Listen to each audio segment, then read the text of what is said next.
had on the speakers list, and I believe I have a two-person speakers list at this time. It's Mr. Luzon and then Mr. Sampson.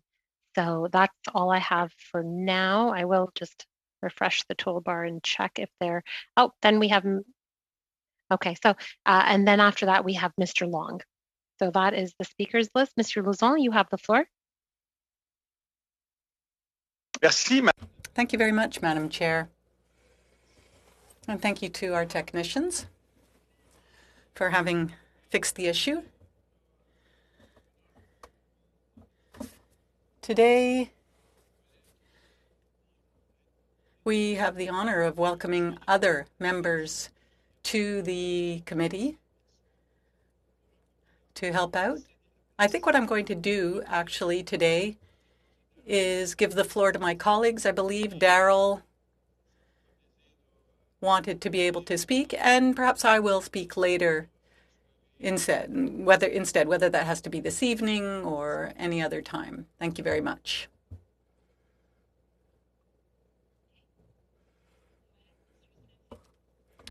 Merci beaucoup. Thank you very much. Thank you very much, Mr. Lozon, for having given me an opportunity to speak a little earlier than expected. It's always a pleasure to have that opportunity and to have an opportunity to speak in a committee as important as this one. Now, yesterday, Ms. Duncan and others, Mr. Lamoureux, clearly set out the importance of supporting families and individuals, business people, business owners, and Canadians in general. These are very, very difficult times everywhere in this country. In the Maritimes, for now, the situation appears to be a little better. In Nova Scotia, I believe there were 6 individuals yesterday, and there were 41 individuals considered as being active cases. And so things are going relatively well.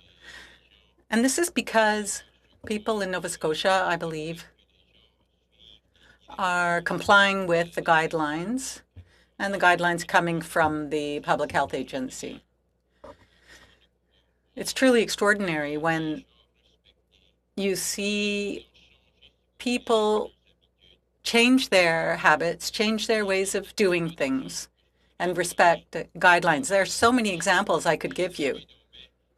You know, something like washing your hands. I mean, I don't think I've ever washed my hands as much as now. I used to be a teacher, and so I was washing my hands at the time. We were often washing our hands because the things can spread and be difficult. But you know as well as I do that we wanted to open the border with New Brunswick for next Monday. The government of Nova Scotia and the other governments have decided to delay this for now because there are regions now where we're seeing extra stress on the system. There are people who have the virus, and we want, to the greatest extent possible, to be able to trace contact, see where the virus is coming from,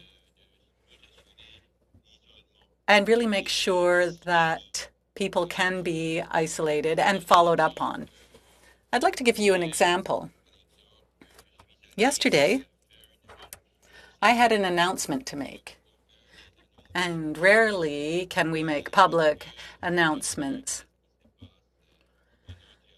If you see what has been happening in Ontario and in Quebec and in Alberta, British Columbia,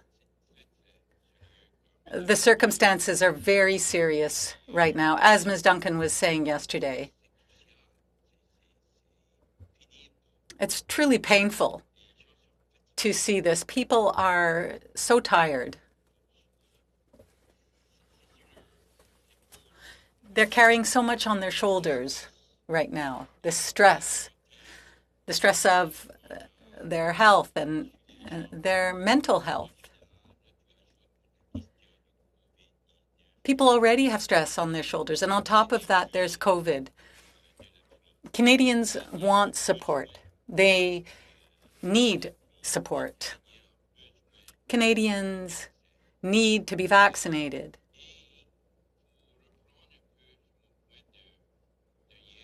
And so, regarding yesterday, we rarely get an opportunity to make public announcements. However, there was a very important announcement that we wanted to make.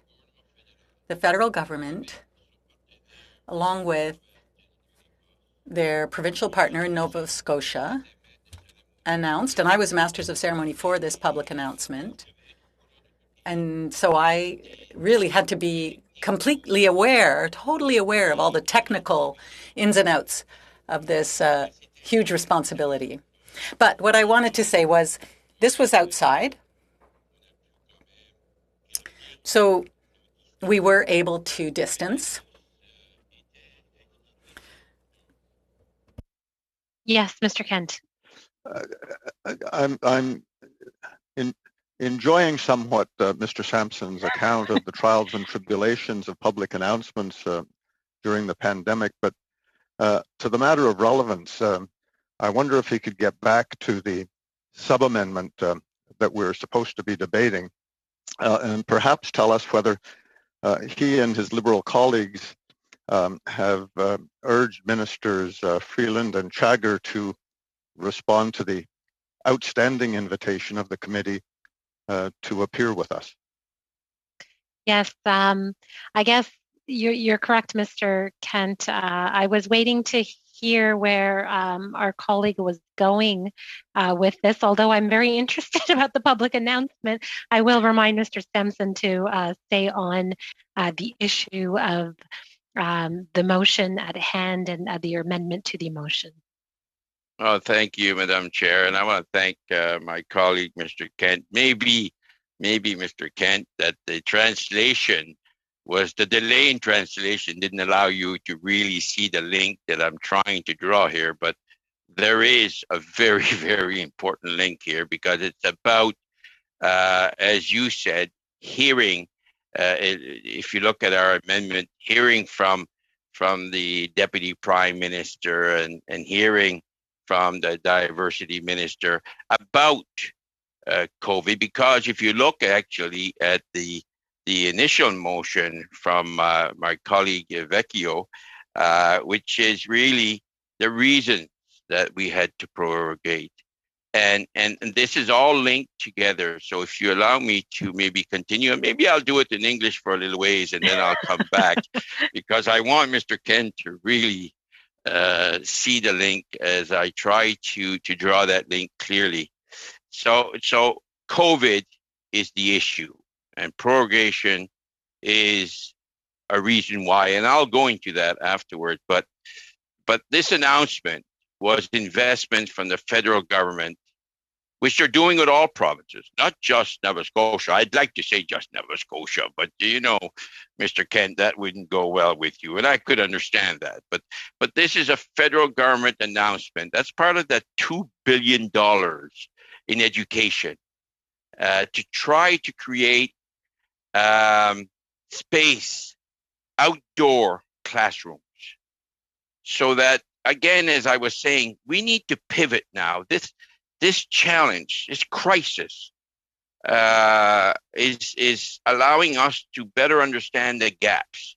And you know, I'm a former teacher, Mr. Kent, and you know, we've been talking about, I'll be honest with you, 30 years in my profession, probably, about how important it is to teach outdoors and to have students actively participating and learning in the outdoor space. And here we are finally. I mean, we've done some, and it's been a minimum, but But here, finally, we are creating officially spaces and parks or benches or seating area or areas to play and learn at the same time.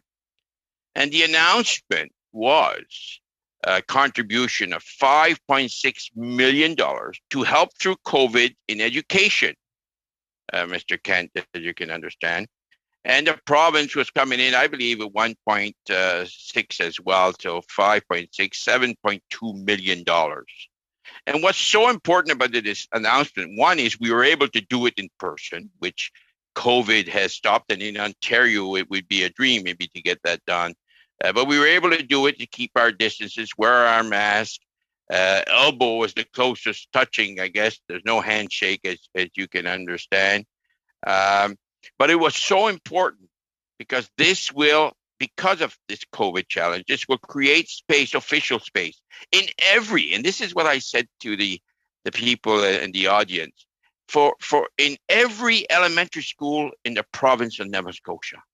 In every elementary school in the province of Nova Scotia, they will have outdoor learning spaces, which they will choose among the school advisory council and the school board to ensure that learning outside will be an integral part of learning in general.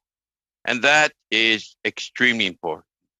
And when we talk about young people, I want to stress that we're seeing this challenge, this crisis. We're seeing young people now, more young people in Ontario and Quebec that seems to be experiencing COVID-19 challenges more than we've seen in the past. And this is something that we really have to think about, because long-term care was a big gap that we've seen, and now we need to deal with that. As politicians, as representative of the people, you know, this thing about parties, Liberal, Conservative, NDP, Green, this is not what it's about. This is a Team Canada approach. We need to do the right things.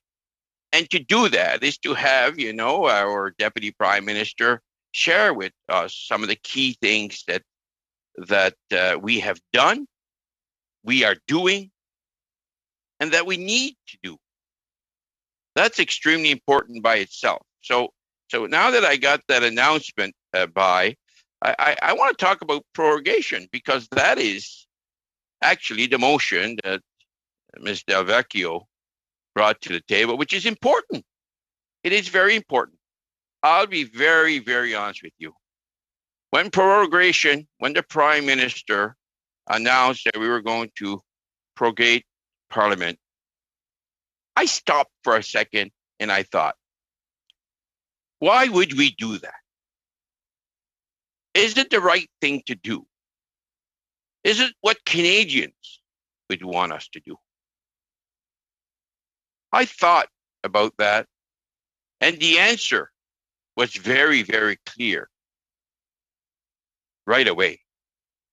And I can tell you all, it doesn't matter the party, doesn't matter the stripe. I would have agreed with any Prime Minister that prorogation was an absolute necessity. I don't think anyone listening today would disagree with that.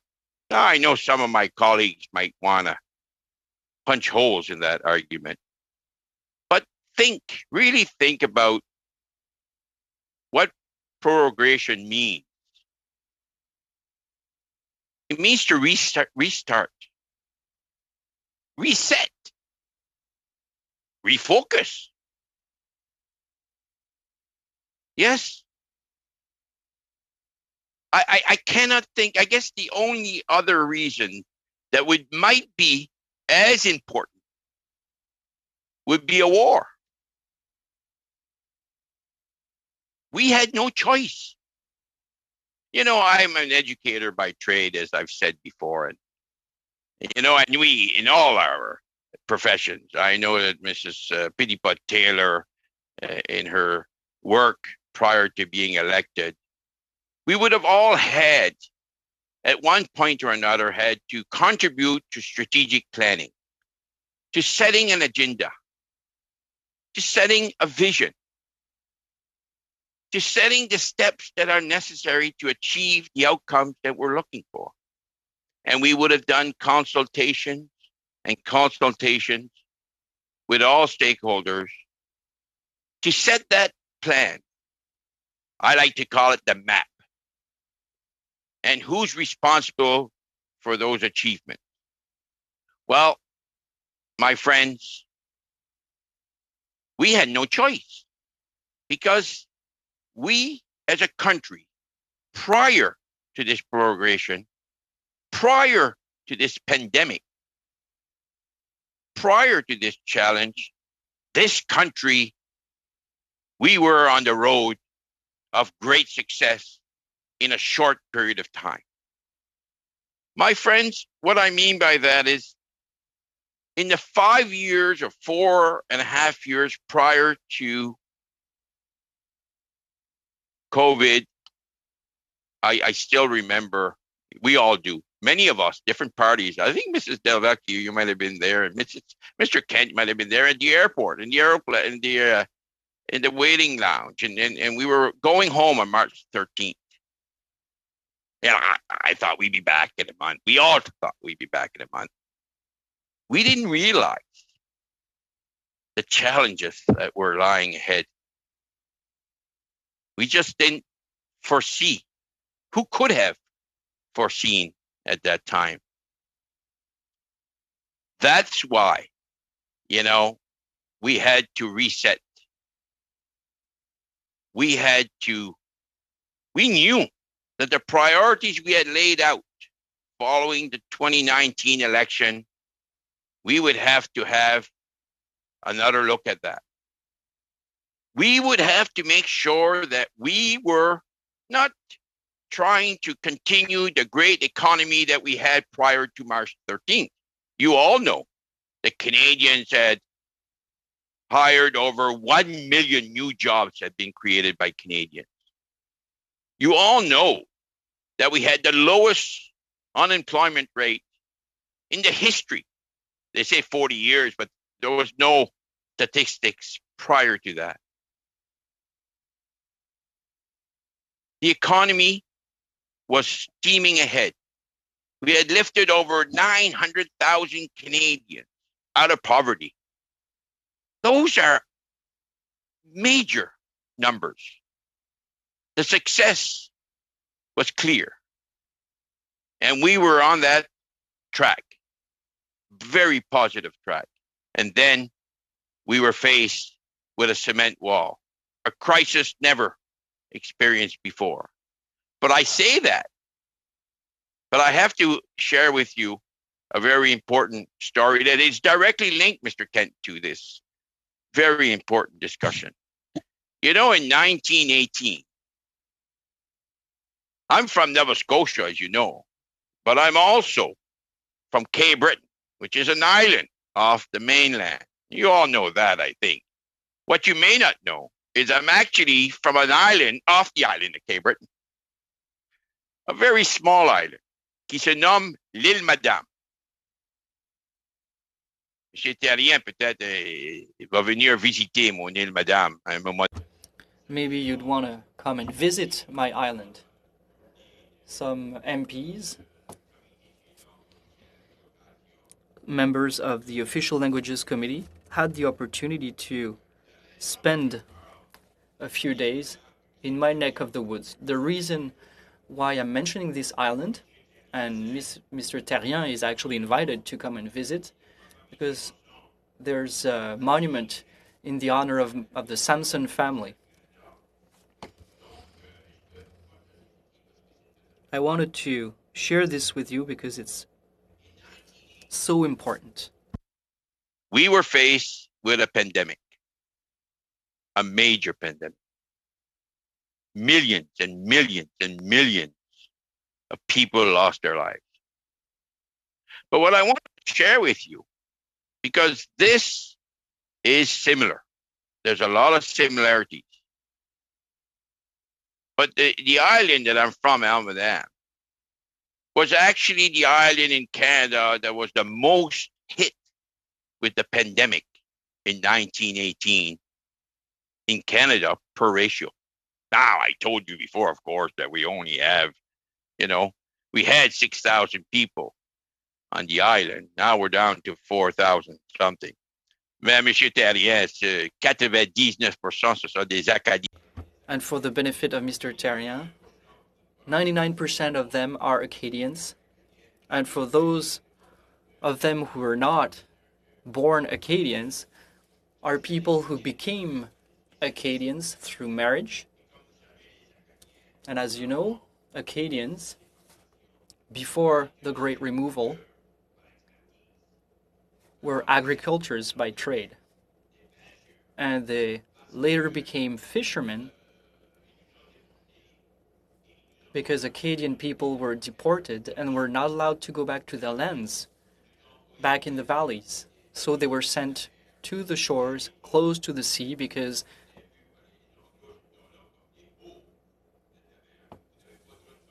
the British at the time thought that it was lower value lands. It was for poor people, and people had to survive. So they figured out a way of surviving through fishing.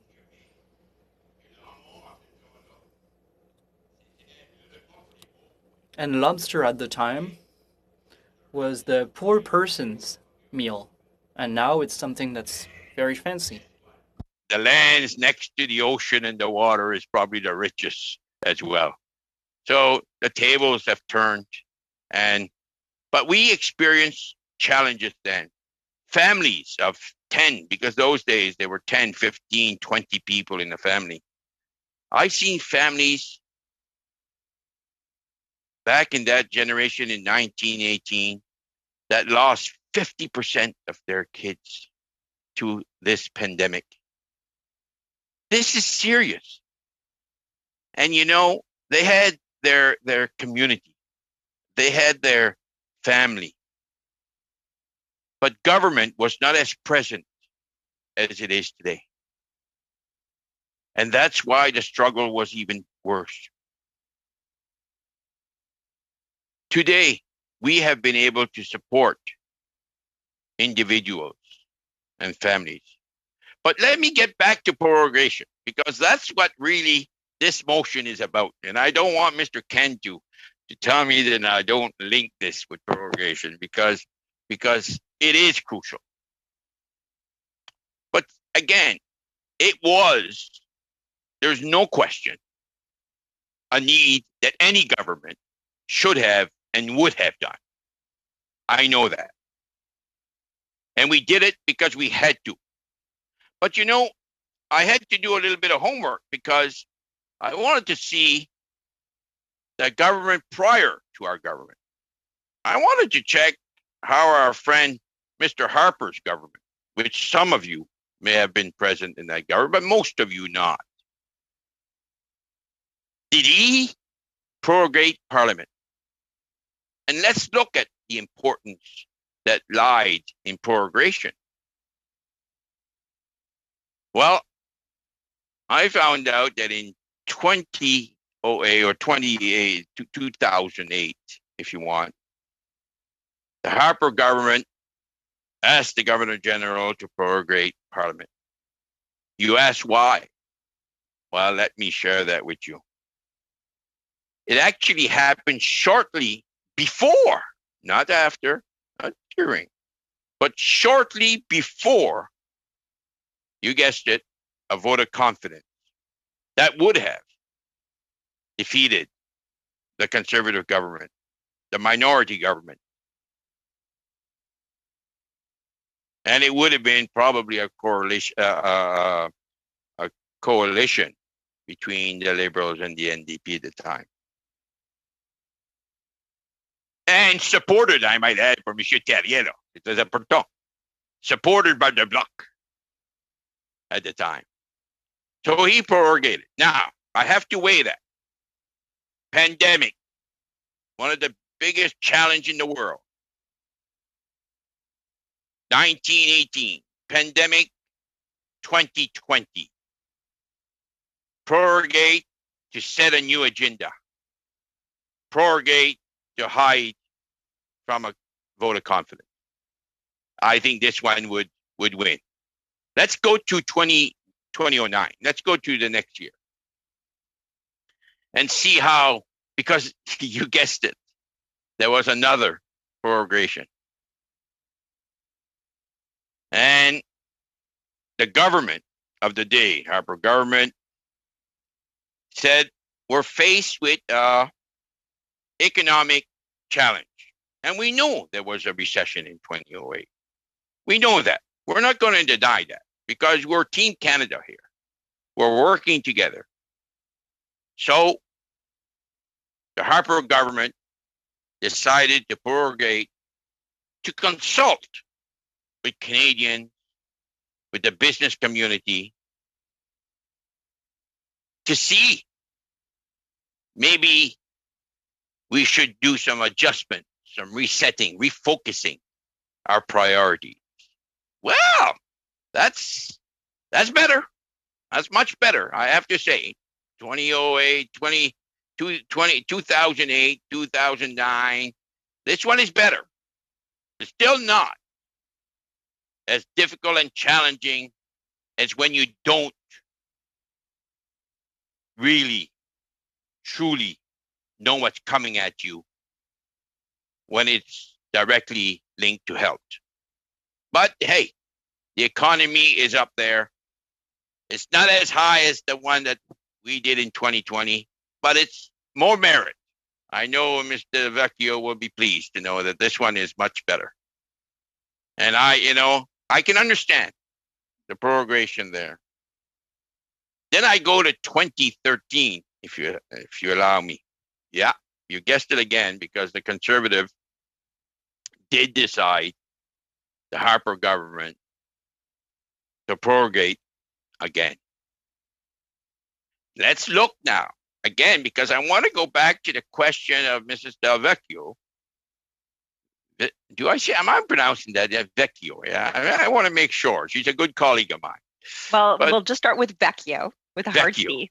Okay. Drop the Del, and we're good to go. Vecchio. Here we go. Thank you. I appreciate that very much. So in 2013,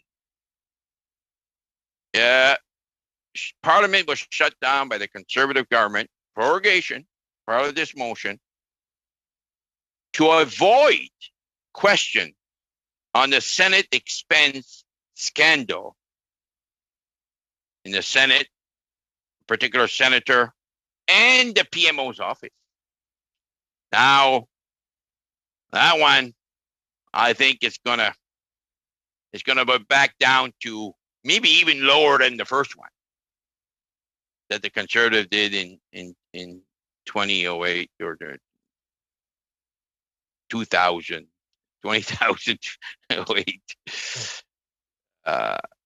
So this prorogation that we brought to the table, that the motion is asking, what was the reason? Well, I think I've drawn a picture pretty clear there, that the reason we needed to refocus, to reset, to re-examine what would become the priorities. How are we going to help Canadians in crisis? That was the big question. The economy that I described to you earlier, that was booming, like it hadn't been seen for a long time. All of a sudden, everything crashes. And let's not forget the main problem: health and security of Canadians. Then with that came the economy. We've seen millions of Canadians losing their jobs. Millions of Canadians losing their jobs in weeks, 2, maybe 3 weeks. Prorogation, you say? Absolutely. If anything, we probably should have done it earlier. But it had to be done. It had to be done because we needed to be out there supporting Canadians. I can't imagine. I don't know if you can imagine. I just cannot imagine coming home, looking at my family. You know, I have 5 grandkids now in 5 years, so things are going well. They're working hard. I love spending time with them. Actually, I get to spend a little bit more time with them these days than I would because I'd be in Ottawa for a stretch of 10 weeks out of 11, as you know. But just try to imagine. Let's just stop. This is not political. I'm speaking to every Canadian now, I believe. Anyone who shows up home, walking through that door, some may have not wanted to go home for a long time because it's depressing, it's challenging. But, you know, arriving home, looking at your family and telling them, I got laid off. That by itself is scary. I just can't even imagine having to live through that. But that wasn't even the scariest. Because the scariest is we are in lockdown. I don't know if you heard what the Premier of Nova Scotia said. It went viral. You must have heard the expression. Because it's profound. He said, stay the blazes home. Stay the blazes home. I'm telling you, he was serious. And when he said that, it wasn't on day 1. It was probably on day 30. And you know why he said that? He said that because people were not respecting the health recommendation. People were not social distancing. People were still gathering in big numbers that we know cannot happen when this pandemic is still storming away in its 3rd wave with variants and variants we hear every day. They know it in Ontario. They know it in Quebec. They know it in Western Canada, BC. So here you are. You arrive home, laid off. 9 million Canadians at the end had to go on the CERB. 9 million. I mean, listen, I didn't teach math in high school. But we know that that's about a quarter of the population of this country. You know, 9, 9, 18, 36. We're up at 37 something. This was a crisis. But that's not the worst. The worst is we are in a pandemic. We don't have a vaccine. It takes years and years. You know, Mrs. Priti Patel was Minister of Health. She knows how long it takes. It was almost like it's scary when you know that you need something to help Canadians in their health and you don't have it. That's why our government right away focused on PPEs, focused on investing in vaccine research, asked, and this is the amazing Team Canada, this is what Canadians are all about, asked companies in this country. Can you help us? Can you find ways to help us through this pandemic? Because we need gloves. We need masks. We need gowns. We need, and we don't have. It's amazing.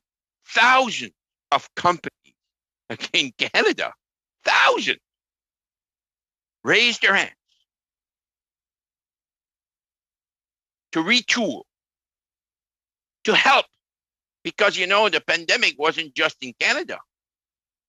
The pandemic is across the world. So we needed Canadians to come together. It wasn't a question, are you a liberal, are you NDP, are you green, are you conservative? Those things, you know, I say the only time politics counts for Daryl Sampson is on election day. After that, I represent everyone, every citizen in the great riding of Sackville, Preston, Chesapeake. Sackville being, you know, rural, urban, somewhat. You know, for those who flew into Halifax, you know, between the airport and downtown Halifax, well, you got to cross. If you're going to Halifax or you're going to half of the province, you're going to pass by through my riding. If I put a blockade, you're not going in. But, you know,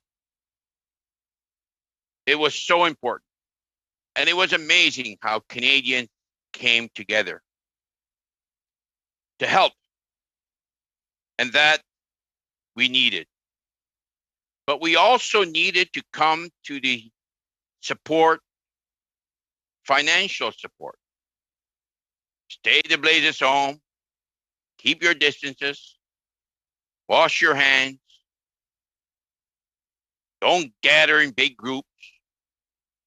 But also, if you're home and you're staying the blazes home and you're doing what you can, you also need some money, food, shelter.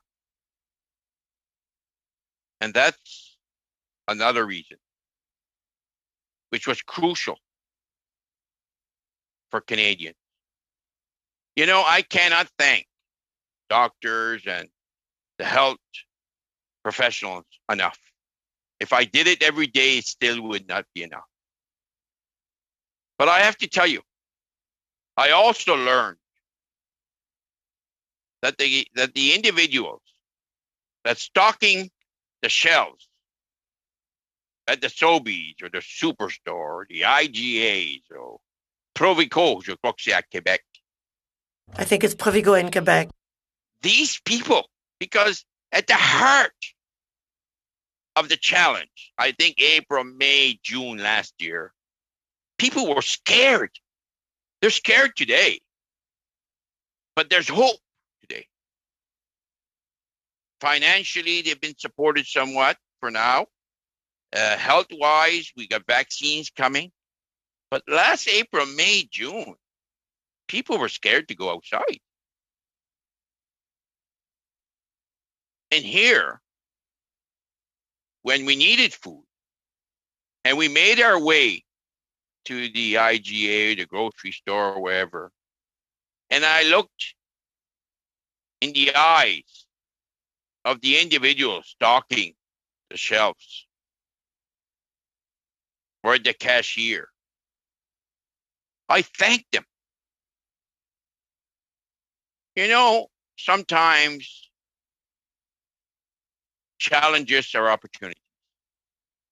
We get to better understand and to see when there's a challenge. You look back at all the things you took for granted, and it makes you really focus on what it's all about. And it's a lot bigger than politics, I'll tell you that. It's about Canadians. It's about communities. It's about a country working together to ensure that we have the successes that we should. I could talk about the small business because they too are struggling. Even with all the help, they're still struggling. But guess what? Communities are coming together. You know, instead of cooking these days, they're saying, my son owns a little restaurant bar on that little island I described to you way back. He's only 26 years old. And he calls and he says, Dad, now don't forget, you got to go out to eat 3 or 4 times a week. You got to help the small business, the small restaurants. That's how people are thinking today. Local, community, partnership. That's what the focus has to be about. We all need to be thinking of ways that we can contribute together through this challenge. Prorogation was absolutely necessary, and thanks to this prorogation, we have reset our agenda. Now on Monday, I don't have any secrets to tell, but on Monday, another big piece of the pie will come out. And I don't know what's in it. I told you I don't have all the secrets, as much as you might think so, or even as much as I would like to. I don't. But I got a feeling that there's going to be some more help for Canadians. Not just in Nova Scotia, not just in Sackville, Preston, Chesapeake, but right across this country. All the provinces, all the territories. I know that we will be there, as we should, as Canadians expect us. You know, our Prime Minister has been out daily, updating Canadians, sharing with Canadians what's happening. Because as an educator, as I said to you before, one of the most important things you can do is to communicate. Communication is the key. And I can't thank Ms. Duncan enough for her communication work through this pandemic. Because every night we were online talking about how can we help Canadians. And, you know, the public servants, they came, they worked nonstop.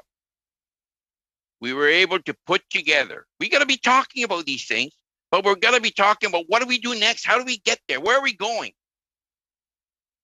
Those are crucial. You know, the business community, as I said, the emergency business account, that really helped a lot of businesses. Not all, and we can do more, but that was big. The wage subsidy. You know, people say the wage subsidy helped the businesses. Yes, it did. And that was a priority, but it also helped the individuals. You remember when I was talking to you earlier about, you know, going home and telling your family you lost your job. But now you could turn around and say, well, government, who can afford it more than we can help Canadians, can help us. The government allowed or funneled some funding for wage subsidy to keep people working, to keep the industry going.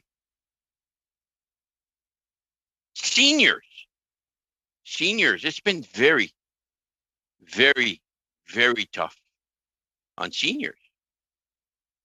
We've done some key things to help them. There's more to be done. That's why we need to be talking about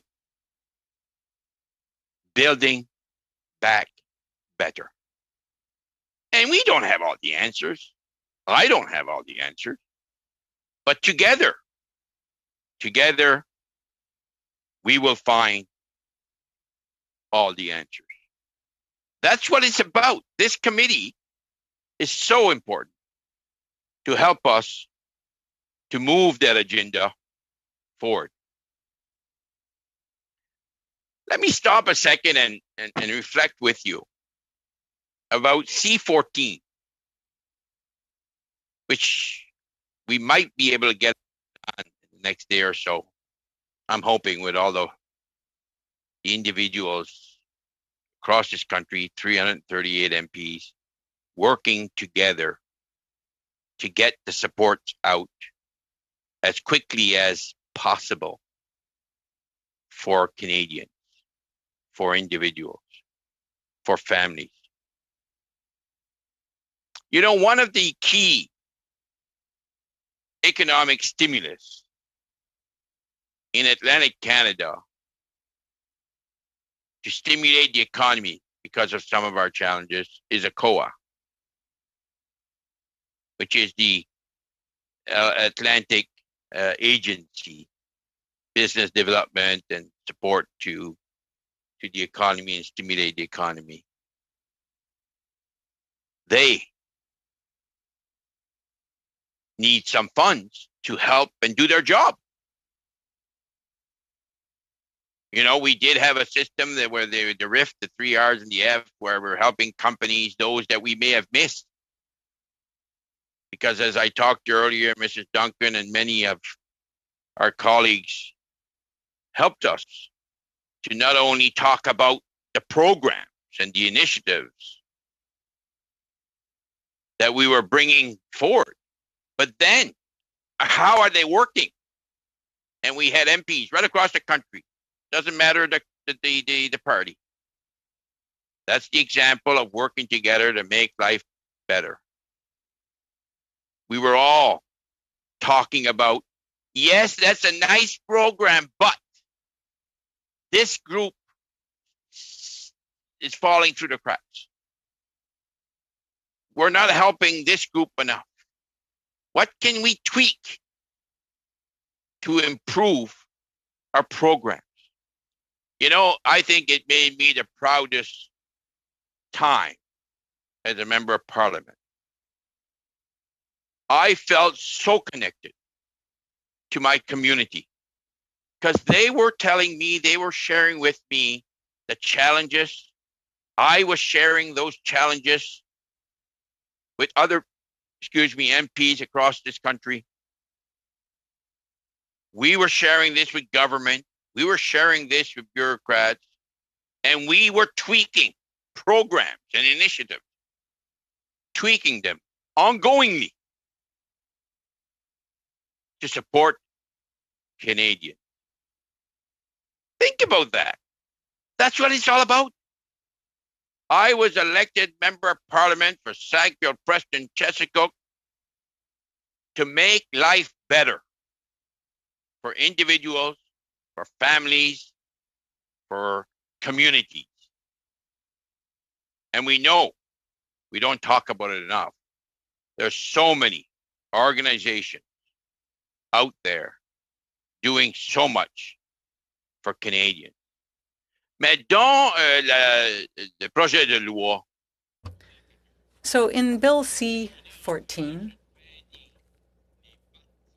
that really is moving slowly. Perhaps Ms. Petitpas-Taylor will appreciate what I'm saying in French, traîner les pattes. It means to not go very quickly. We really can't afford to play politics here. We can't do this during a pandemic, especially. And we have Bill C-14 now, which has been questioned over and over again. Yep. I just wanted to give the speaker some great news because we'll be voting on Bill C-14 in just a few hours. That is true. That is true. Well, I want to thank my colleague for that because I was going to land there soon, but I'm glad that she helped point that out for all Canadians, because that's what Team Canada is. You see how quickly she wanted to make sure that I didn't miss a step. She wanted to support me in my intervention. And that's what it's about. She was coming to support us because we're working together to achieve the same success. Because Canada is a great country. Canadians are great people. We are proud of our country, and we must continue to work together.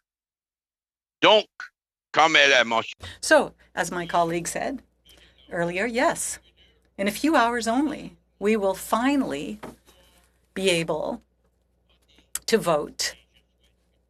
And I truly hope in passing that all my colleagues of all parties will join us, as I was saying, in passing this bill. Parce que les Canadiens, You know, Canadian men and women do not have time, nor do they have the wish to see politics being played here. They don't want to see partisan strategies playing out. They want us to work together for their well-being, for the well-being of all citizens. Now, I'd like to come back to seniors. I must say, for seniors, isolation has been particularly acute, particularly difficult. It was difficult for us as well because our mothers, our fathers, our great-grandparents are isolated. We've wanted to be able to see them. We don't want to see them because we don't want them to get sick. We don't want their risk to be any higher than it is. And so it's been very difficult. Yesterday, actually, a constituent of mine called me. And he spoke to me about how difficult the situation is that he finds himself in because he's not been able to see his niece. His niece is facing health challenges. He lives 10 kilometers from her. But because she's so vulnerable in terms of health and the environment,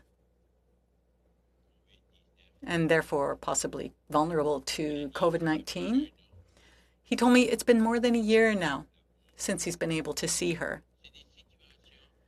These are the kinds of situations that are so difficult for so many Canadians. So, as I was saying earlier, there are kind of two tunnels here, two paths. There's the health and safety of Canadians, and there's the economy and support to families, individuals, business owners. You know, women have been very affected, disproportionately affected during the pandemic. They have had even more difficult experiences. They've faced even bigger challenges. Young people as well. You know, we've doubled funding for summer jobs for young people. And that will help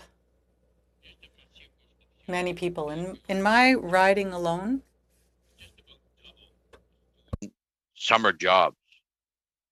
This is crucial. They need to work. They need to make money to continue their studies. We need to support them. That is why our government doubled our funding. I'm so proud of the supports. Last year, we didn't know if we could even get those jobs going, if companies would be able to function, but they found their way. We worked together, as we must continue to do today and tomorrow. It's crucial that we do it. But come back to seniors, we had to invest in certain areas to support them. I have so many stories down in Preston where a group of young people got together and brought some groceries and food to families. We had Beacon food banks, United, I forget the name, United, somebody should help me on this one. Anyway, all kinds of different Red Cross, United Way. Thanks for the help. It's all good. Everybody was trying to help, but Wayne was just laughing, but it's okay. But these organizations, they play such an important role. If government had to pay them to do work, we wouldn't be able to afford it.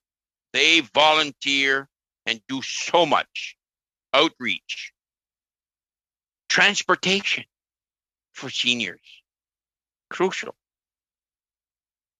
I spoke to a few seniors the other day. Some of them haven't been out, for months. They are just waiting. Now, their hopes,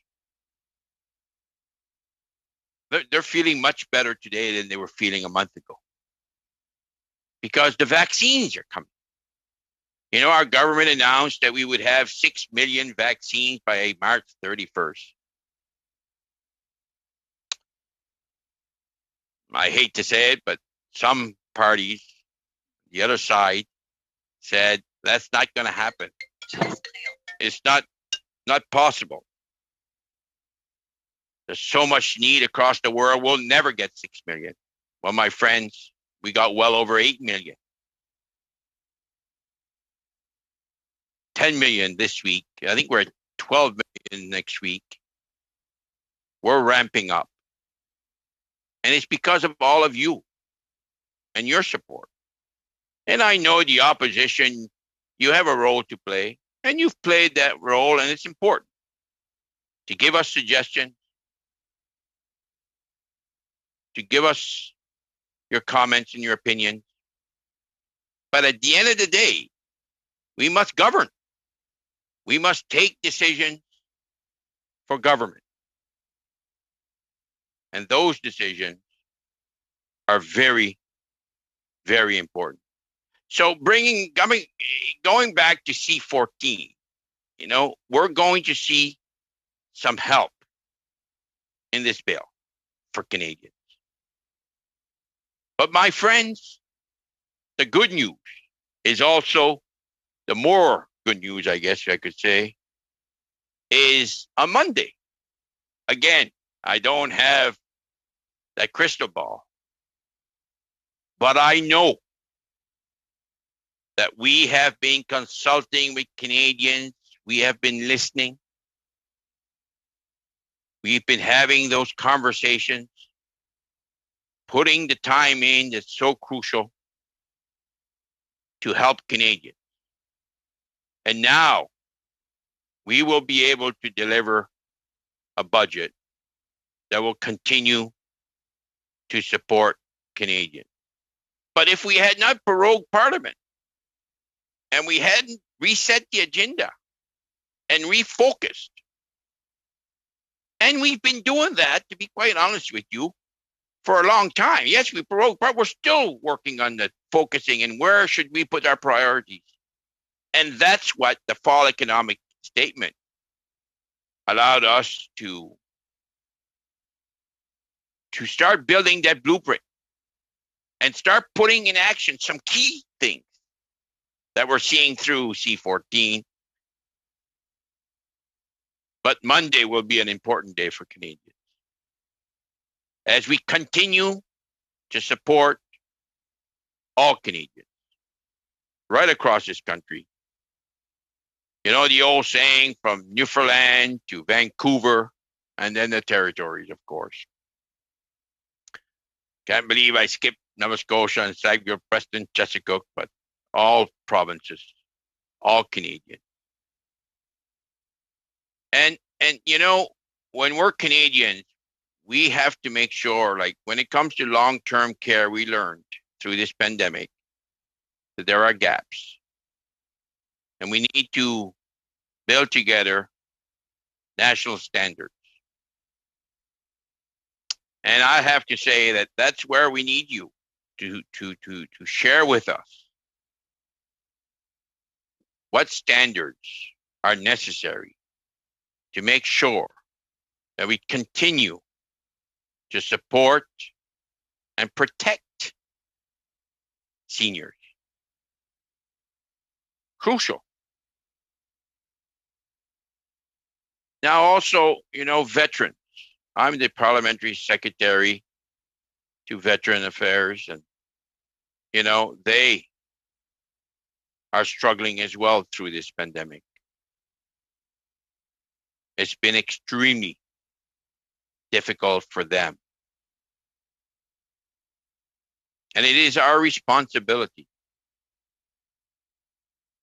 to care for, to support, to help, to work in partnership with our veterans community.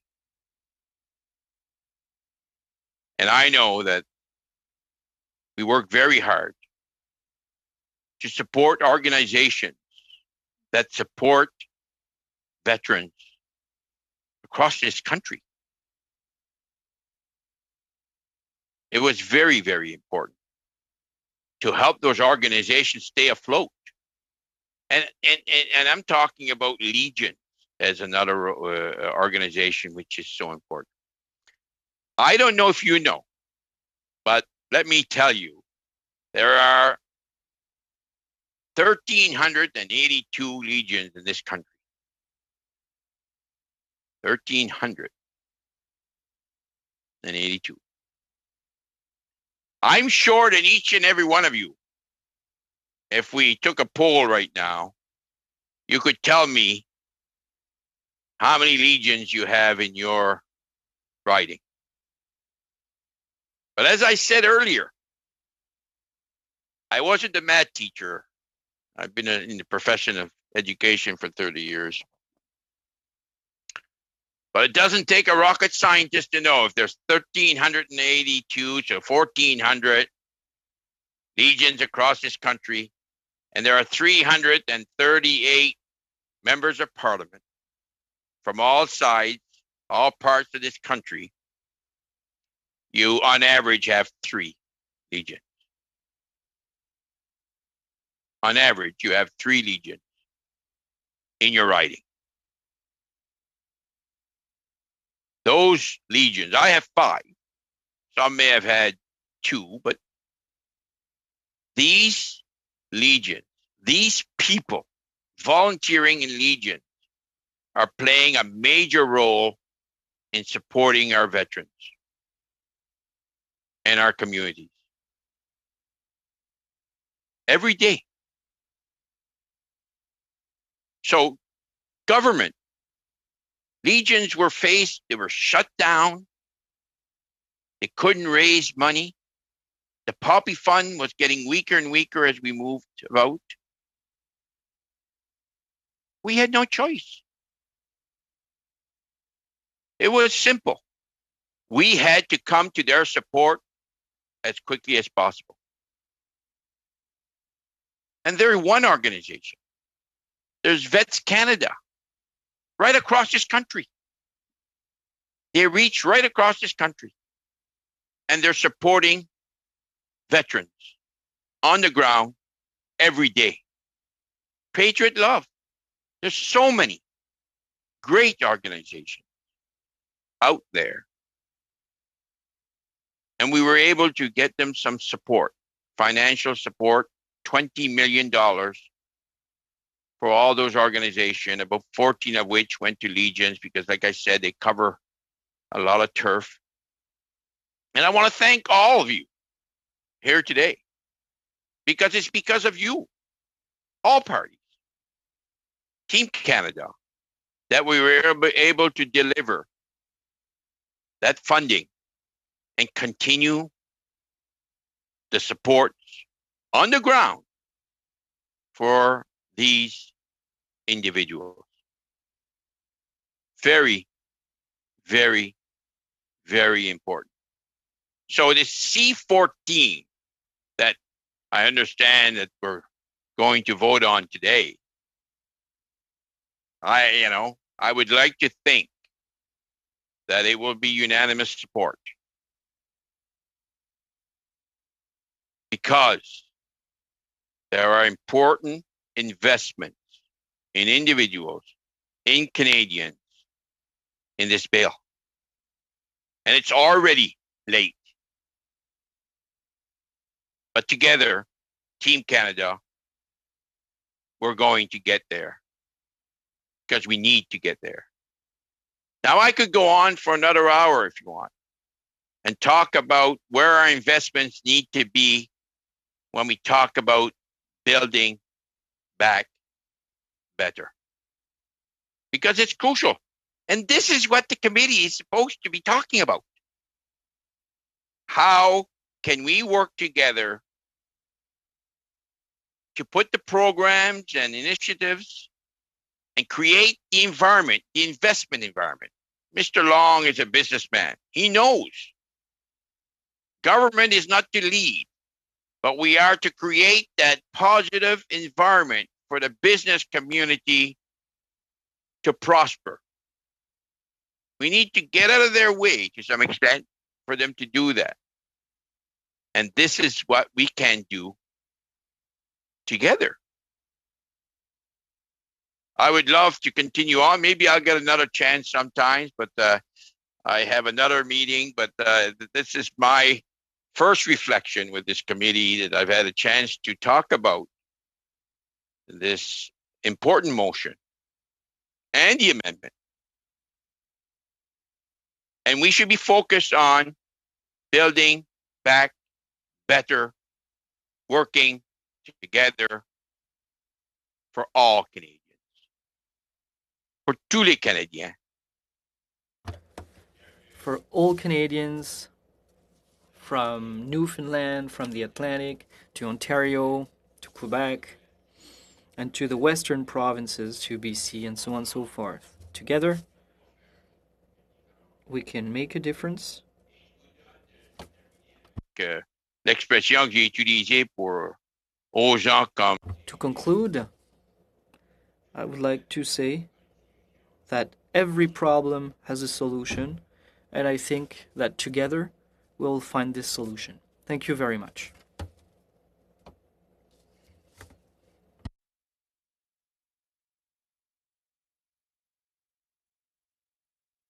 Sorry, sometimes I have problems unmuting. Thank you, Mr. Sampson. And So point of order, Madam Chair. yes, Ms. Petty-Taylor. I'm sorry to interrupt. I first of all want to thank Daryl, but I also just wondered if we could get a sense of how long that we are going to be going today. I have no issues, but just wanting to, if there's anything that I need to cancel, I would just like to get a bit of a sense if we are going to be going on an extended period of time, or if we're planning on finishing shortly. So just wonder if we get a bit of direction on that. Good point. I actually didn't even realize it went past 1:14 or 1. But Mr. Nader has his hand up. Yeah, thank you, Madam Chair. Perhaps a suggestion is why don't we actually just move to a vote right now, and then we could adjourn right after the vote. So why don't we vote on the motion, the amendment, and we carry on. Okay. Is everyone ready for a vote at this point? Some are. Some are nodding no. No, we still have some speakers on the list, I think, which is crucial to hear everyone on this important topic. Thank you. Okay. Thank you, Mr. Sampson. And I also want to say I did see you on CBC had aired your announcement of the apology for the Black Battalion from World War I, and I thought that was really well done. And your speech in particular was very moving. So I got to hear you speak from the comfort of my home, and I'm glad CBC aired it in that way. I think it was really accessible for everybody. But anyways, it was a good, well done event. I guess different from the announcement you were obviously recently. You've been doing a lot of announcements then. Okay, so I guess we will carry on with the list. We've got Mr. Long next. Thank you, Madam Chair, and good afternoon to all of my friends and colleagues in PROC. Happy to be back as a sub.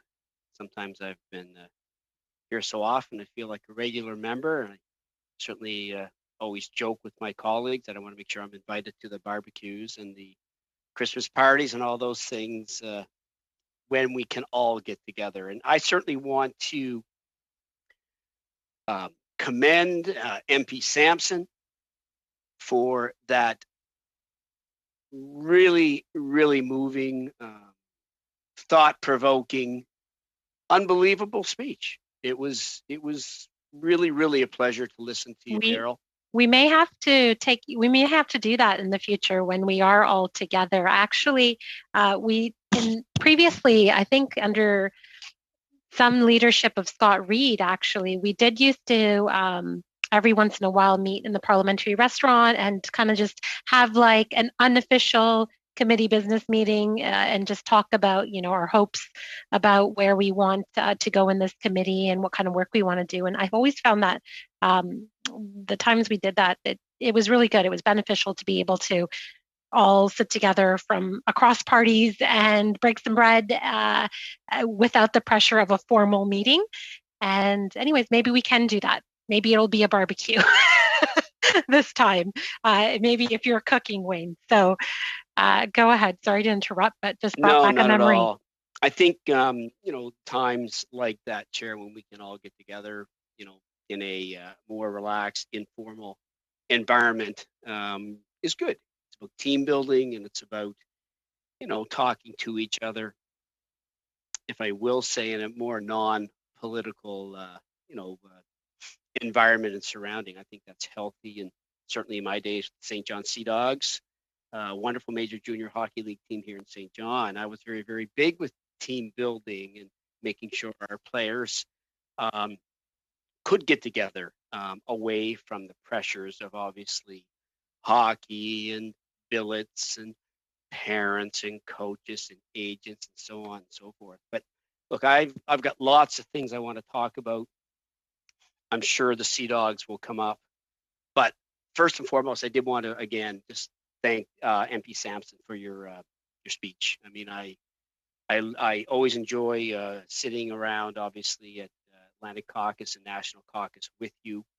You're a wonderful member of Parliament, and you're riding certainly lucky to have somebody as passionate as you. And, a few things from your speech, I just want to acknowledge before I get started talking about MP Turnbull's amendment, is your recognition of MP Duncan, the work she has done from really day one of this pandemic with all of us.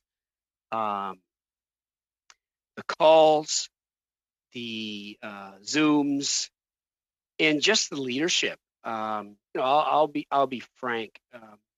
To get a email out of the blue from MP Duncan asking how you're doing means a lot. It means a lot to me personally. That somebody who I've obviously become friends with over the past few years, but just a general out of the blue email concerned about your well-being and how you're doing means a lot. So certainly, MP Duncan, kudos to you for your continued leadership. I still look back at the time when you were in St. John and we did an announcement with Brilliant Labs and coding. And I'll never, ever forget, we walked into the school. We were there, we did our announcement. We were there for probably all in all 45 minutes. There were, give or take, 20 to 25 young adults who all had an exhibit they wanted to show MP Duncan. And during her speech, she recalled every child's name who was there. And, we were kind of like, how'd she do that? She must have had a list. No, she just remembered all their names. And I'll never forget that. I'm just like, must be some cue cards or something that one of her assistants is holding. No, she went left to right in that room and named absolutely everybody. Incredible. So kudos. Mr. Long, Yes. can you move your boom mic up just a little bit more? Sure. Thank you. Is that better? I apologize if it looks better. I'm okay. sure it looks better to Madam me. Chair, better, apparently it's okay. better. So that's good. Thank you, Mr. Long. Okay, my apologies. Hopefully I didn't take the ears of our wonderful interpreters out. Also, MP Sampson, I wanted to just acknowledge the two wonderful legions in my riding of St. John Rossi, Legion Branch 69 and Jervis Bay Legion, who just do wonderful work in our community. And you are right. I mean, I believe you said 1,300 legions across the country. My respect goes out to each and every one of them. And I'm certainly glad as a government that we are able to step in and help them. And when we help them, they help others. And it's certainly a win-win for all of us.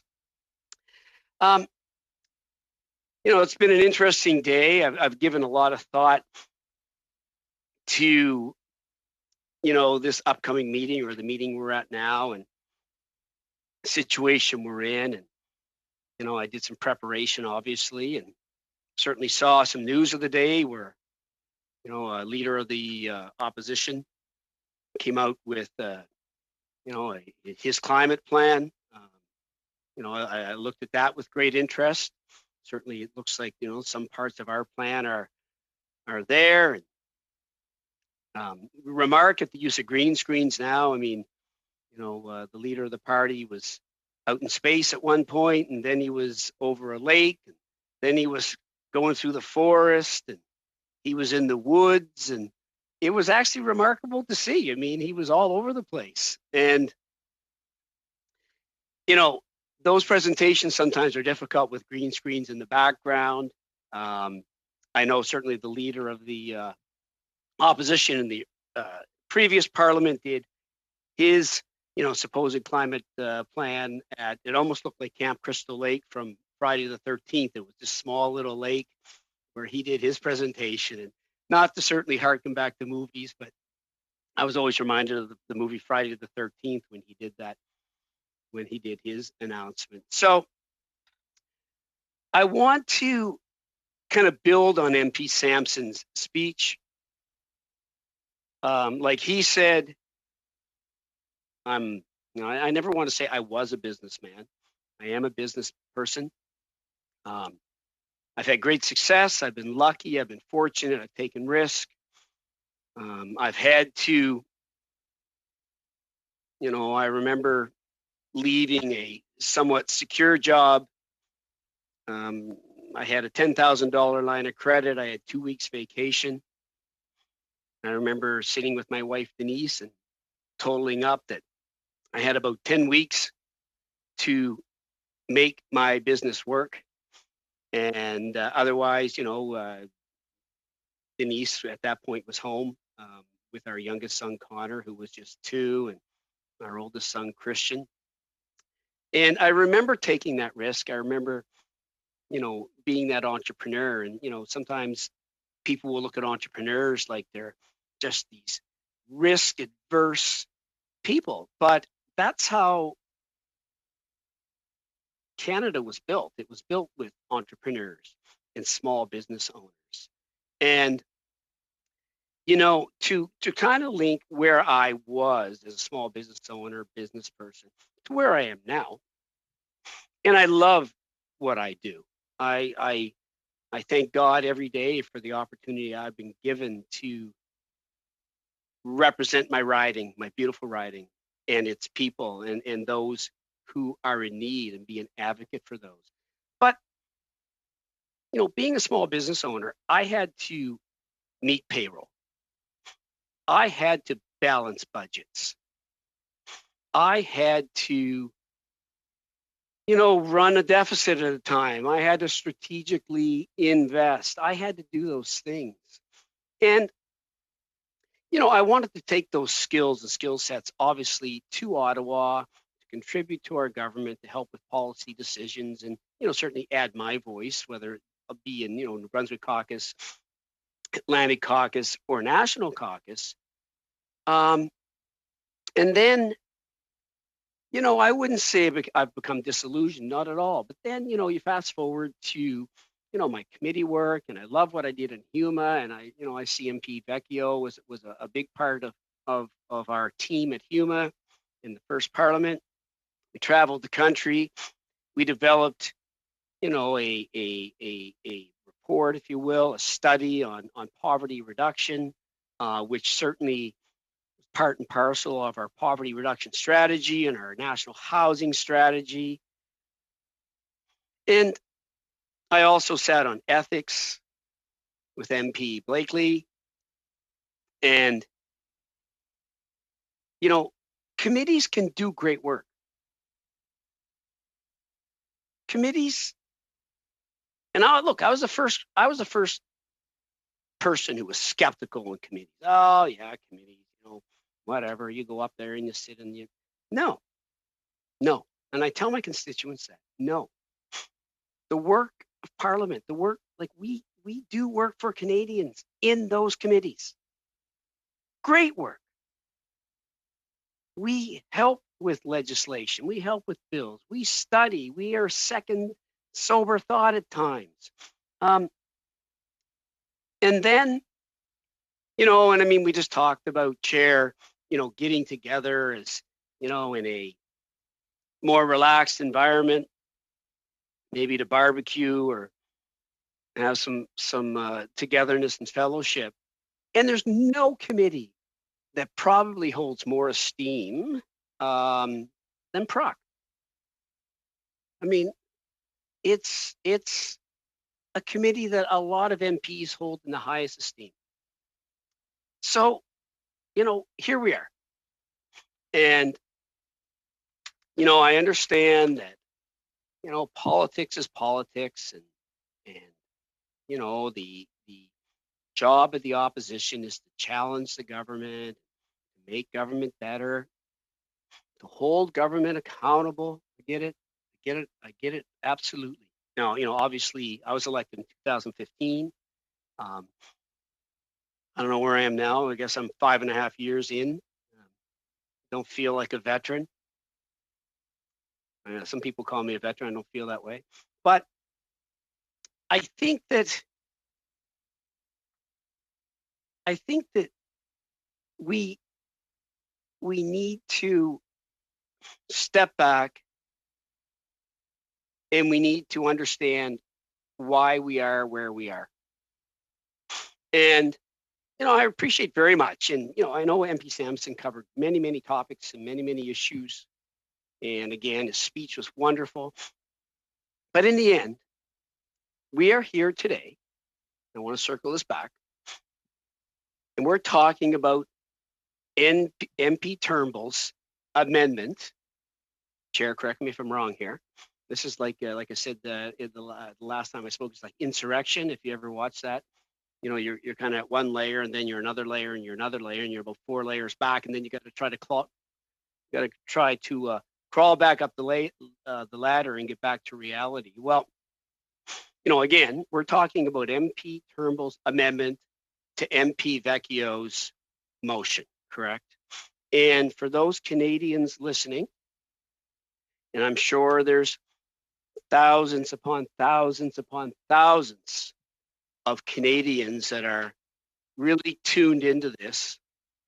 And no, I can't say that with a straight face. I mean, look, as I did last week, and the week before, and the week before that, and the week before that. Before I spoke, because sometimes I like to just kind of clear my head, and I go out and I can't camera around and show you, but around just outside my office door here into the mall.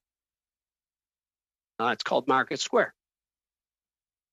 And I just talk to constituents. I have my mask on and obviously socially distanced, but I kind of talk to them about the issues of the day and what they want and what they're concerned about and their hopes and their dreams and their fears and their concerns. And their concerns are about a once in a generation pandemic that we are in the midst of. They talk about COVID-19. They talk about vaccinations. They talk about our government delivering vaccinations to the tune of, and the numbers like MP Sampson said this, we're ramping up. We've got our foot on the pedal. We're full steam ahead here. And I apologize if I'm off, but we were supposed to deliver 6 million vaccines by the end of March. I believe we exceeded that by, I think we were 8, and then we were 9.4, and that number continues to grow and grow and grow. I will say this afternoon, later, I'm getting my vaccine, my AstraZeneca vaccine. I'm thrilled with that. And as leaders in our communities, each and every one of us should absolutely fight back and push back against vaccine hesitancy. I tell people the best vaccine you can get is the first one available to you. My wife and Denise and I will get the AstraZeneca vaccine later this afternoon. We're thrilled with that opportunity, and we're going to continue to promote that and make sure all Canadians are vaccinated. In fact, as we have said, we will make sure, I know certainly Premier Higgs in this province will make sure that, obviously we're going to provide vaccines to Premier Higgs, but we're going to make sure that everybody can get their first vaccine by the middle of June. I think that's a wonderful accomplishment. But that's what people are concerned about. That's what people want us to be seized with. It's getting them through the pandemic. It's offering them support through the pandemic. And I'll be the first to tell you, I've gained a whole new appreciation of what a strong government can do in times of crisis for their country, for their constituents, for their citizens.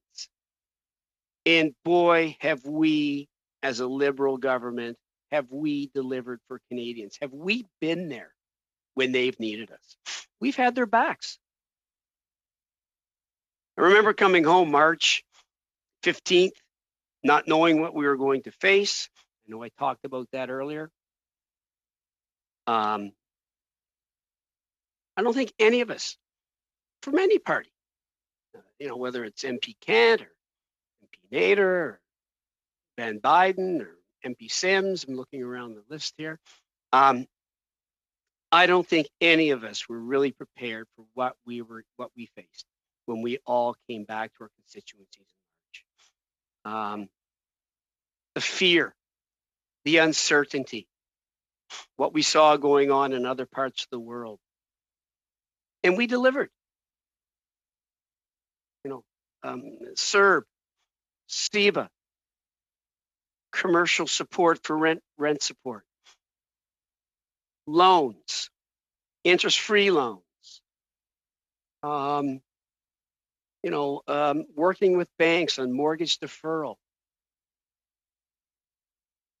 And then obviously the CRB, expanded EI, caregiver benefit, sick leave. We've delivered programs for Canadians, and I'm proud of that. And I know Canadians are appreciative of what we have done as a government to be there for them. So back to me being out in the... Do you have a point of order, Madame Normandy? Oui, Madame la Présidente. Point of order, Madam Chair. I don't really want to interrupt my colleagues. However, I see that the members going through the list of what the government has done, and we're no longer really on Mr. Turnbull's amendment. So perhaps my colleague could be encouraged to be more relevant in what he is telling us.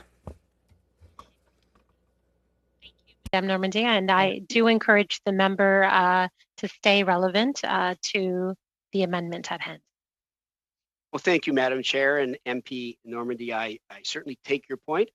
I understand your point of order and acknowledge that, making sure that I stay, relevant to MP Turnbull's amendment to the motion. And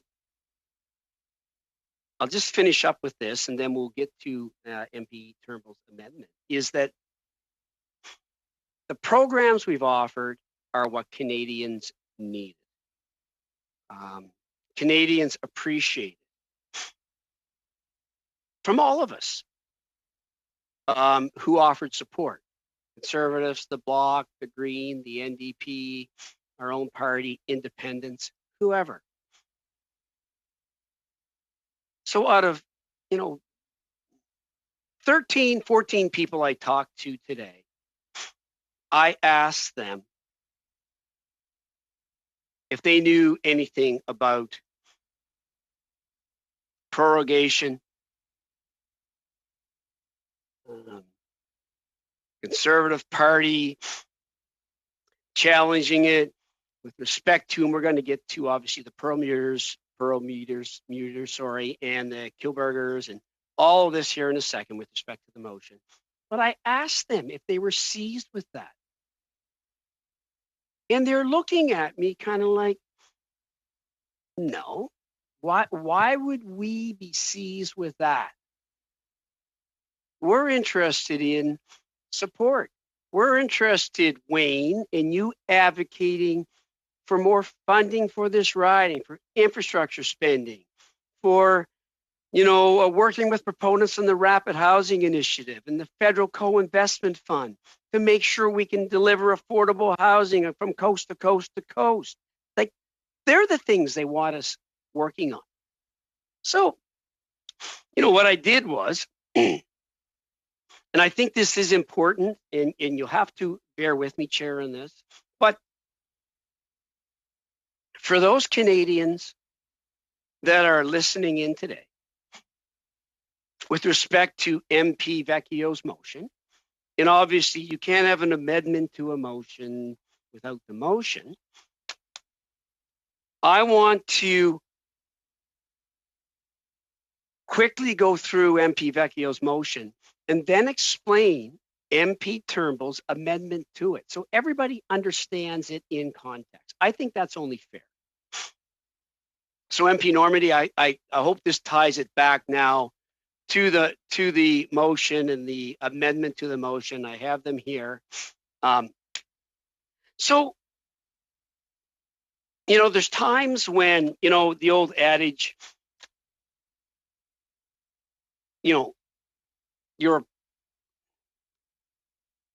there's an answer to the question or a solution to the problem, but when you don't want an answer to the question or a solution to the problem, you continue to look for the problem.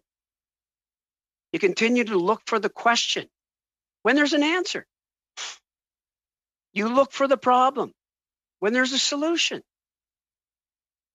And so, to MP Vecchio's motion says, and I'll quote here, that in respect of the committee's study of the government's reasons for the prorogation of Parliament in August 2020, the committee, A, renew the invitation issued to the Prime Minister to appear before the committee, provided that if he does not agree within 1 week of the adoption of this motion, to appear for at least 3 hours The chair shall be instructed to report to the House forthwith recommendation. This committee be empowered to order his appearance Point from of order. time to time. Ms. Vecchio? Although I'm really enjoying this, I do think we are supposed to be talking about the amendment. I understand that Mr. Long would like to put this forward, but after 2 months of this filibuster, if people tuning in today don't know for the last 8 weeks that everybody's been filibustering, it's great, but we should really get on to the business of the day. My turn was the beginning back in 2 months ago when I actually addressed this, and it has been addressed numerous times. So if we could talk about the amendment, I know that there'll be great repetition as he is starting right now. I would just, Chair, I would just like to say, I think it's important for context. I think that, like, we're talking about an amendment,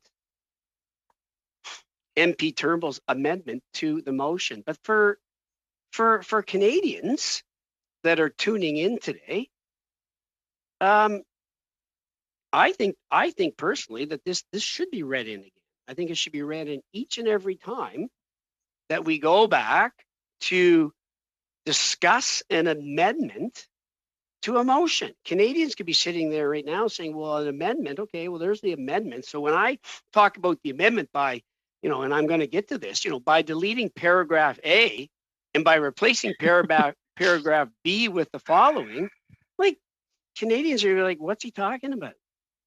And I think it's only fair that the motion is talked about, and that's what I wanted to do, and I think I should be allowed to do that. Certainly, Mr. Long. Even when I look at the amendment the other day, when I was trying to repeat what was in the amendment, I had to go back to the original motion in order to understand what was being deleted and what was being removed, so that I had the right people removed. You do have to look at both at the same time to understand the amendment, because there's not enough language in it. Point of order. Can we just ensure that there's, I mean, we've had, as I said, been filibustering. I mean, this has been going on since February the 23rd, this filibuster. So I'm just going to caution all of the speakers who have spoken multiple times. If we can just caution ourselves on repetition, I am absolutely fine reading out the motion, but I recognize that all speakers that I'm looking at on there's one person I'm seeing on here today who has yet to speak on it. But this is just really wading into a lot of repetition. Thank you. Absolutely, Ms. Vecchio. And I will remind the speaker to make sure you're staying relevant, but also not repeating your points. So I guess the reason, and I certainly understand MP Vecchio's frustration, but even for myself this morning, and look, as MPs, each and every one of us need to prepare. And it's not like I just walked in here 30 minutes ago and picked up a bunch of papers and decided to read off some stuff. I mean, it's incumbent on all of us as MPs to do our preparation, do the background, study, give some thought as to, I think what we can do to come to consensus, have a proper exchange of viewpoints. So for me, Chair, I had to go back through this, and I know it's painful at times to go back through these things, but I can't articulate MP Turnbull's amendment, by deleting D through H, and let's add A, and let's throw in a little bit of spice here, and let's mix it all in a pot. Like I can't do that without going through this. So B, we just talked about the Prime Minister, and we just talked about inviting the Prime Minister back to appear for 3 hours. I'm not sure what possibly anybody thinks they're going to get. Again, I don't understand what anyone thinks. What question would be asked that hasn't been answered time and time and time again? Maybe it's just me. Maybe it's the non-political side of me at times that screams to me. But the fact that we want to invite the Prime Minister, or not we, the Conservative Party wants to invite the Prime Minister back for at least 3 hours. Anyway, next. Renew the invitations issued to the Deputy Prime Minister and Minister of Finance and the Minister of Diversity and Inclusion and Youth, each to appear separately before the committee, provided that in respect of each of them who does not agree within 1 week of the adoption of this motion to appear for 90 minutes each, the chair shall be instructed to report to the House forthwith a recommendation that this committee be empowered to order her appearance from time to time. C. Renew the invitations issued to the Honourable Bill Morneau, Katie Telford, Craig Kielburger, Mark Kielburger, each to appear separately before the committee, provided that in respect of each of them, so on and so forth, same thing over again. Renew the invitations issued to Farah Perlmutter and Martin Perlmutter to appear before the committee. And, Chair, I just need to pause for 1 sec with respect to the Perlmutters. The fact that we want to invite them back again, to me is, I guess, puzzling. How much more do we want to ask them? Like what else could there possibly be? It just seems to me, obviously the Perlmutters are owners of the Speaker Spotlight. And they were invited, they appeared before the Ethics Committee. Him and his wife had nothing to hide. They provided everything they had and they faced online attacks. They had to call the police. At a December 7th meeting, members of the Liberals and NDP, this was the ethics, we apologized, the Perlmutters, but yet we want to bring them back again. We want to bring Speaker Spotlight back again.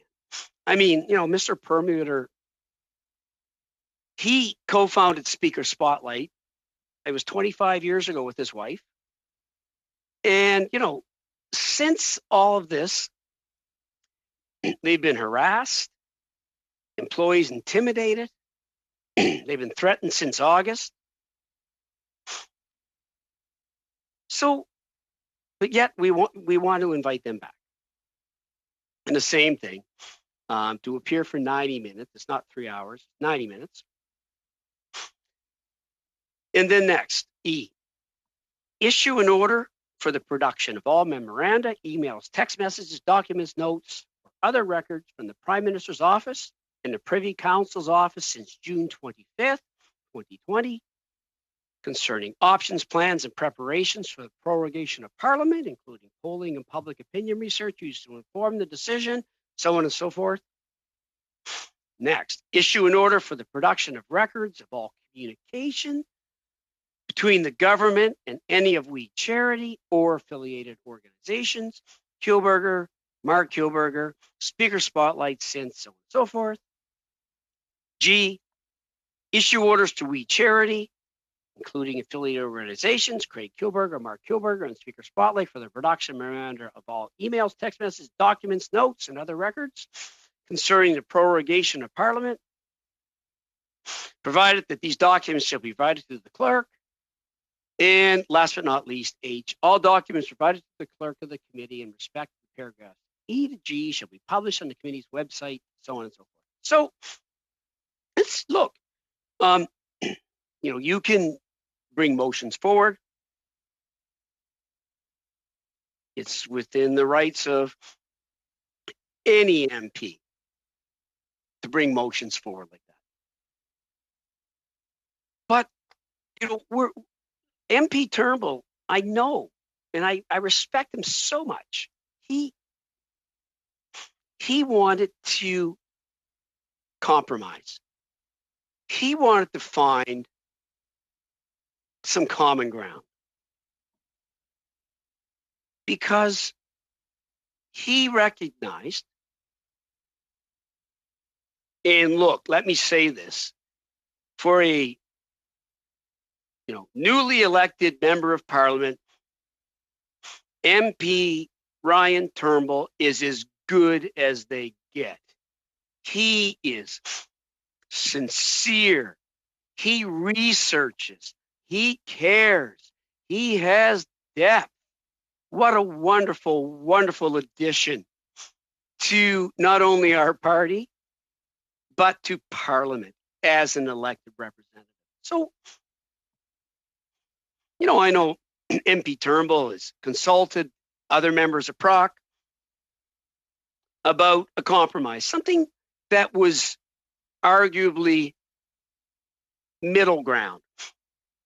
Hey, negotiations are all about give and take. Lived it with Sea Dogs, negotiating with agents and players. And you give a little, you take a little. Say, okay, you know what? Let's get this out, but let's give this back. Let's come to some form of consensus here. So MP Turnbull, I feel, came up with something that's very, very meaningful. So that the motion of Karen Vecchio concerning the committee's study of the government's reasons for the prorogation of Parliament in August 2020 be amended by deleting paragraph A. So I won't go back and read paragraph A again, but basically by deleting the paragraph that calls the Prime Minister to testify,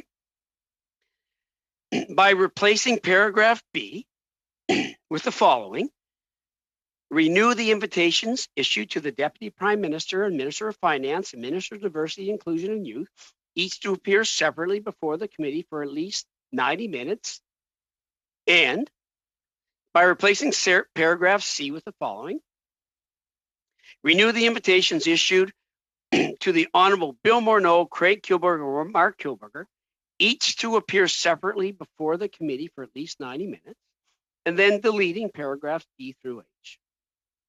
So, I mean, look, as I've said to you once, I've said to it many times, I'm no, I sometimes I catch myself. I say, I'm no politician. Well, I am a politician. But, I'm not a procedural kind of person. I try my best, and we all have strengths and weaknesses as parliamentarians.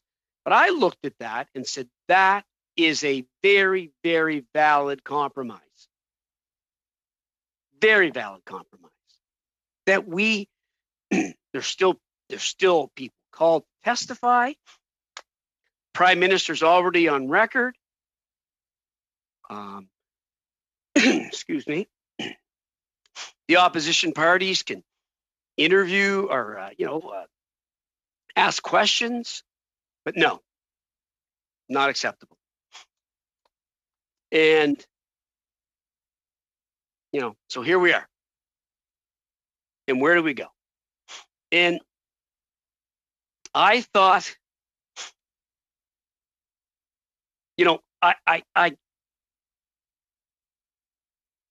I want to reflect and think about the level of collaboration we've seen in the past among members, regardless of stripe or political affiliation. I mean, from the CERB to the wage Point subsidy. Point of order, Madam Chair. Yes, Ms. Vecchio? I think if you will find it, you will find consensus that many of us would like to suspend to continue this conversation and to continue this meeting at our next scheduled meeting as we move forward, but to suspend for the rest of the day and move on with this discussion next Tuesday once again. Okay. All right. Mr. Long, are you okay with that at this point? QP is going to start in 5 minutes, and I'm assuming some members could have statements and other things. I would very much like to attend question period. Okay, and so I was doing that for Wayne, so you're welcome, Wayne. I thought that was for you. You're welcome. Karen, thank you. Thank you. I do appreciate it. Okay, well, I guess seeing as I don't think there's going to be any opposition to that, No. we're suspended until next Tuesday.